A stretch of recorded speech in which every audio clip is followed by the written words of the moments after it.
হৈমন্তিকা পর্ব ২২ লিখেছেন ঈশানুর তাসমিয়া মীরা।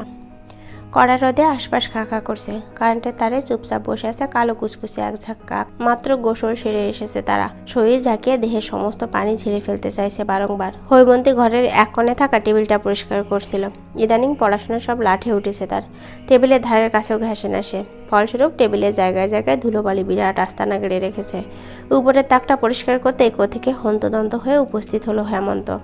কণ্ঠে হাজারো ভয় আর উত্তেজনা নিয়ে চেঁচালো, আপু, বাবা যেন কেমন করছে, কথা বলতে পারছে না, বিছানায় শুয়ে কেমন কাতরাচ্ছে। এতটুকু শুনে উত্তেজিত হলো হৈমন্তীও। দ্রুত বাবার রুমে ছুটতে ছুটতে বলল, মা বোধহয় ছাদে। হেমন্ত, মাকে ডেকে আন, আমি বাবার কাছে যাচ্ছি।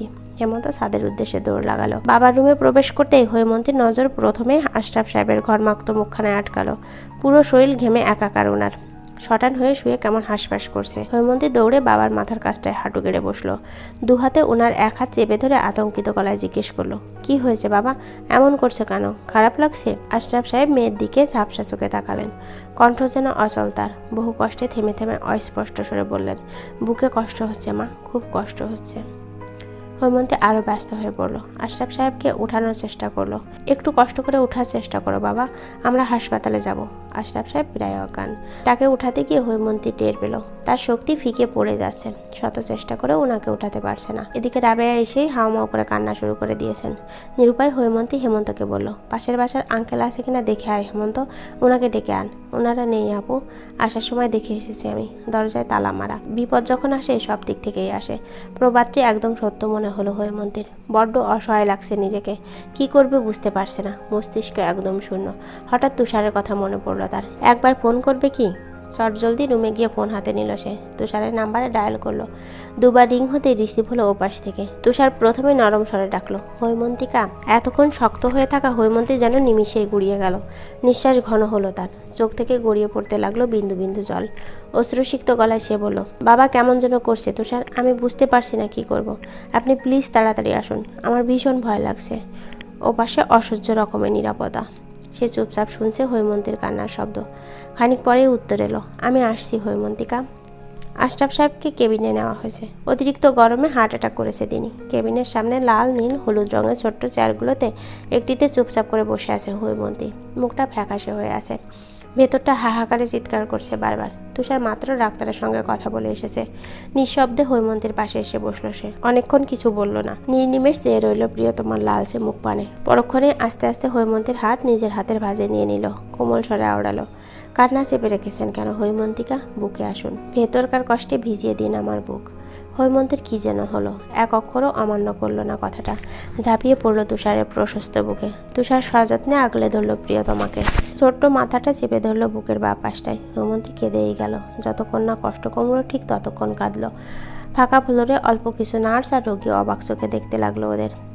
কান্না থামলো বেশ কিছুক্ষণ পর। আলতো হাতে হৈমন্তীর আঁখি জোড়া মুছে দিল তুষার। বলল, আঙ্কেলকে দেখে আসুন হৈমন্তিকা, যান। হৈমন্তী বাধ্য মেয়ের মতো মাথা দুলালো। কেবিনে গিয়ে বাবার পাশে দাঁড়াতেই শক্ত মুখে অন্যদিকে ফিরে তাকালেন তিনি। হৈমন্তী বিস্মিত হলো। কাপা গলায় জিজ্ঞেস করলো, কি হয়েছে বাবা, মুখ ফেরালে কেন? আশরাফ সাহেব জবাবহীন। সে আরেকবার জিজ্ঞেস করতেই দুর্বল গলায় ধমক দিয়ে উঠলেন, এত অপমান লাঞ্ছনার পরও তুই কিভাবে ওই তুষার ছেলেটার সঙ্গে যোগাযোগ রেখেছিস? লজ্জা করলো না তোর? দরকার হলে আমি মরে যেতাম, তবুও কেন ওই ছেলেকে সাহায্যের জন্য ডাকলি তুই? আর কোনো মানুষ ছিল না? আশরাফ সাহেব থামলেন। হৈমন্তী অসহায় চোখে মায়ের দিকে চাইল। তিনি নিশ্চুপ হয়ে বসে আছেন। সে কাপা গলায় বলতে নিল, বাবা। আশরাফ সাহেব বলতে দিলেন না সম্পূর্ণ কথা। কাট কাট গলায় আবার বললেন, ভাববি না ওই ছেলের সঙ্গে তোর বিয়ে দেবো কখনো আমি। এক্ষুনি ওর সাথে সব যোগাযোগ বিচ্ছিন্ন করবি তুই। তোর পরীক্ষা শেষ হলে নওয়াজের সঙ্গে বিয়ে দিয়ে দেবো আমি। যদি না মানতে চাস তাহলে বাবাকে ভুলে যা জীবনের জন্য। গলায় কথা দলা বাকিয়ে গেল হৈমন্তীর। কিছু বলতে পারল না। একবার করুণ নয়নে বাবাকে দেখে কেবিন থেকে বেরিয়ে গেল সে। চেয়ারগুলোর দিকে নজর যেতেই দেখলো তুষার নেই এখানে। আশেপাশে তাকেও তুষারের দেখা মিলল না। হৈমন্তী বেদনাদায়ক এক নিঃশ্বাস ফেলল। এগিয়ে গিয়ে শরীরে ভর ছেড়ে দিল চেয়ারে। এর আধা ঘন্টা পরে কোত্থেকে এক কাগজ নিয়ে হৈমন্তীর পাশে ধপ করে বসে পড়লো তুষার। কাগজ আর কলম এগিয়ে দিয়ে বলল, এখানে সাইন করুন হৈমন্তিকা। হৈমন্তী পিটপিট করে তাকালো। তুষারের মুখশ্রী গাম্ভীর্যে ভরপুর, কণ্ঠস্বর গম্ভীর ভীষণ। সে প্রশ্ন ছুড়ল, কি এটা, সাইন করবো কেন? তুষার আগের ন্যায়ই বলল, হাসপাতাল থেকে দিয়েছে, সাইন করুন। হৈমন্তী কিছু না বলে কাগজটা পড়তে নিলে ধমকে উঠল তুষার। পড়তে বলিনি আপনাকে হৈমন্তিকা, সাইন করুন। হৈমন্তী বিমূঢ় হলো, স্তব্ধ হয়ে তাকালো। বলতে চাইল, পড়লে কি অসুবিধা? বেশি কথা বলছেন হৈমন্তিকা, সাইন করুন, দেরি হচ্ছে আমার। একটাই দ্বিধা নিয়ে সাইন করে দিল হৈমন্তী। সাইন করার সময় খেয়ালে এলো পাশে টি দিয়ে আরও একটি সাইন করা। হয়তো নার্স তুষারকেও বলেছে সাইন করতে। সাইন করার সাথে সাথে কাগজটা ছিনিয়ে নিল তুষার। তার অদ্ভুত আচরণে হতবিহ্বল হৈমন্তী তখন আরও একবার প্রশ্ন করলো, এবার তো বলুন এটা কিসের কাগজ? হাসপাতাল কর্তৃপক্ষ কেন সাইন করতে বলেছে? পড়তে দিন আমাকে। এটা তো রেজিস্ট্রি পেপার ছিল। তুষারের এক বাক্যে থমকে গেল হৈমন্তী। চোখ বড় বড় করে চেঁচিয়ে উঠল, কি বলছেন এসব? মাথা ঠিক আছে আপনার? এতক্ষণে তুষারকে শান্ত দেখালো। এগিয়ে এসে হৈমন্তীর গলায় কপাল ঠেকালো সে। ঢিমে যাওয়া স্বরে বলল, আমি ক্লান্ত হৈমন্তিকা।